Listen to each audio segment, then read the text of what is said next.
Hello lovely people, I welcome you once again to Bright and Clara's channel.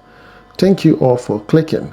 This is episode 19 on Project Noah. Alright, so today in this video you're going to see the continuation of the superstructure. We started off with the setting out in episode 18. So here you're going to see the continuation from here. Yes, in your view is a 3D representation of the beautiful house. It was designed by Jonathan Tete, and in case you need a blueprint, you need a surveyor, you need a building permit, please contact Mr. Jonathan Tete and he will assist you.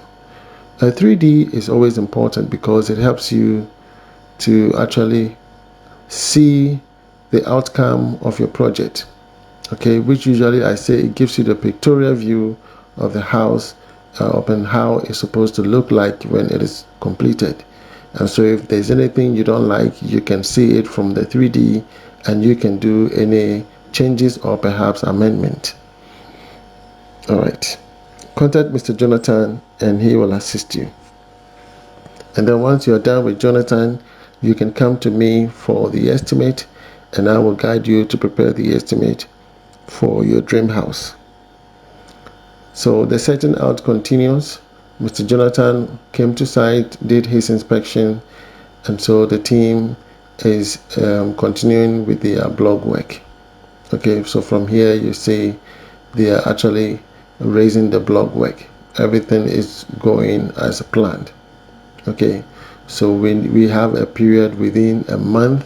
We're supposed to finish the block work, pillar casting, that of the lintel, and then we move to where the slab is. There's a slab. We need to get the slab done, the roof terrace, and then we proceed with the roofing.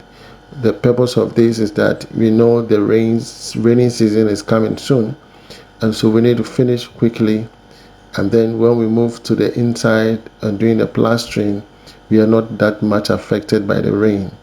So everything I'm doing, I'm calculating, because once it starts raining, it slows us down. And then to travel from one location to the other, most vehicles are not ready to go. They will tell you this place is a muddy area, we are not coming. They will get stuck. All these, create some kind of drawbacks for us. And so we need to move very, very fast. We need to move very, very fast. Okay. So far, the blocks we are using is 6 inches. If you're watching a video, we are building an 8-bedroom house in Ghana. Okay, and precisely Chopoli is where we are building, and we are using 6 inches solid blocks. The iron rod we use are 16 mm, okay, and 14 mm, okay, and so that is basically what we used. Cement is 42.5 R. Okay, that, like I said, the block is 6 inches quarry dust block. Cement 42.5 R super sem. That is what we are using. Okay, during the mortar, we don't use any waterproof chemical. So the height that we are planning to achieve is 8 feet for the windows. Yes, we want to achieve 8 feet. That is the height for the windows. The doors and windows. But the floor to ceiling height, we are going 12 to almost like 13 feet. That is the height we want to achieve. So you'll be seeing all of that pretty soon. I did mention in episode 19 that waterproof chemicals are toxic, and so you should know the type of waterproof chemical that you intend to use on your project. Certain waterproof chemicals are toxic to the human body, and it creates some form of allergies to some people. And so there are various brands of waterproof chemicals in the market. Be careful you don't buy anything that will cause any harm or harmful effect to the client when they move into their house. Some of them, they have breathing difficulties. Others will trigger their already allergies. Some give skin irritation. So please be mindful of all these waterproof chemicals. That is why we focuses on one waterproof chemical that is good for the human occupation. You understand? It's good for the human occupation and it's not toxic. Okay, it is very, very important that we take note of this. And mostly when you are done building your house, there should be what we call fumigation. When you do a proper fumigation, it also helps in, reducing all these unnecessary chemicals that have been exposed, especially to the materials, the painting in the room and all of that. We need to neutralize all these chemicals to make it habitat for the occupant. You understand? So far so good. The block work is coming up nicely. Okay, the height we want to achieve, the width of the doors are important. If someone is on a wheelchair, definitely we are creating avenues or areas for people on wheelchair to be able to also come into the rooms with ease. You don't have to be struggling to be able to do that. There's a 2 carport garage. From the garage, you have access straight to the rooms. You don't have to come out of the garage through the entrance. No.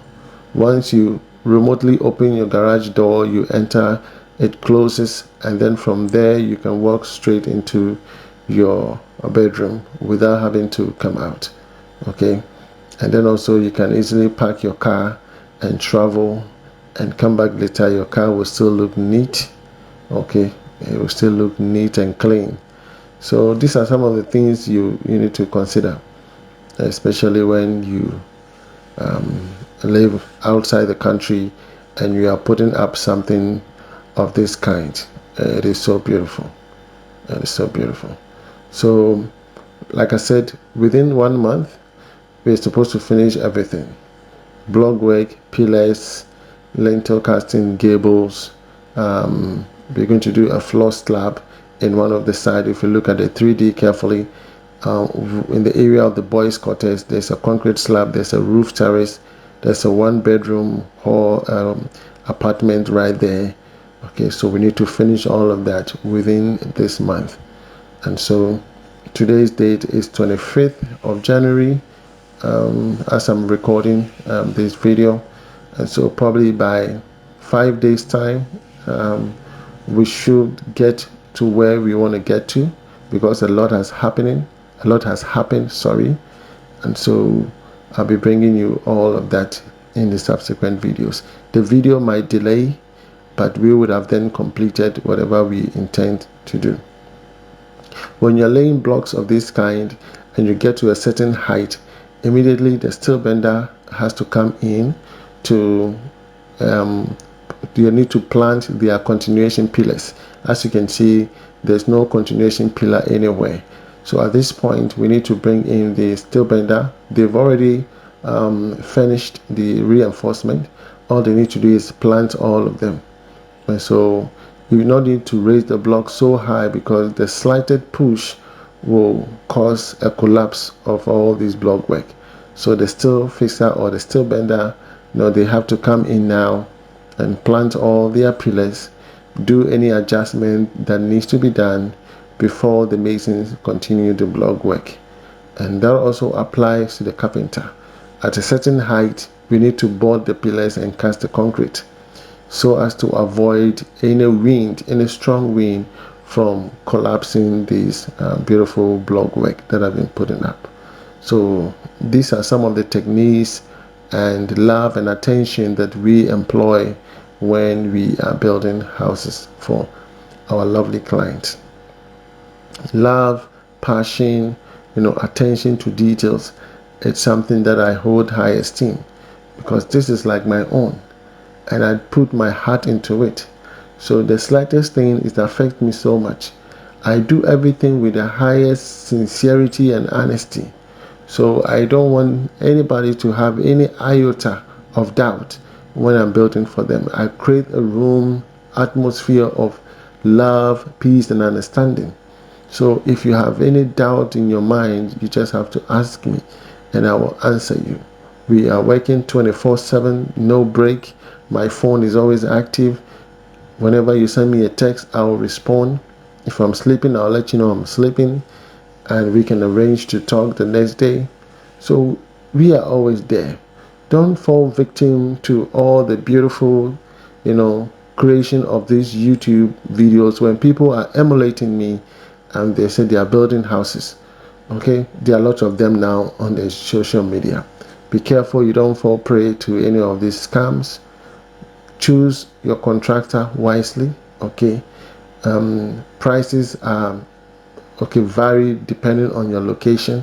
When we prepare estimate for you, towards Cape Coast, Alumina, they are different as compared to in Kaswa, as compared to if you're in Swedru, if you are in Ebri, different locations comes with different estimate because prices are not the same.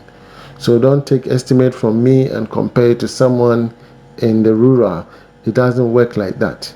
If you're comparing my estimate, it should be with the highest competitor. Okay? Yes. Or you go check a BOQ. Take a BOQ, pay them to prepare an estimate for you and compare it to mine, and you will see a big difference in what we are preparing for you. Okay, so far so good. This is how far we have come, and I'll be coming your way with episode 20 and thereof, so you can see the progress of work so far. If you need my services, again, my name is Mr. Bright Antonio. I am the CEO of B&C Constructions Limited. We prepare estimate at a fee. The cost of estimate depends on the size of the drawing. So from $120, $150, and up to $200, I prepare estimate. If you need those services, please do not hesitate to reach out to me. From me to you, shalom. God bless you. Bye bye.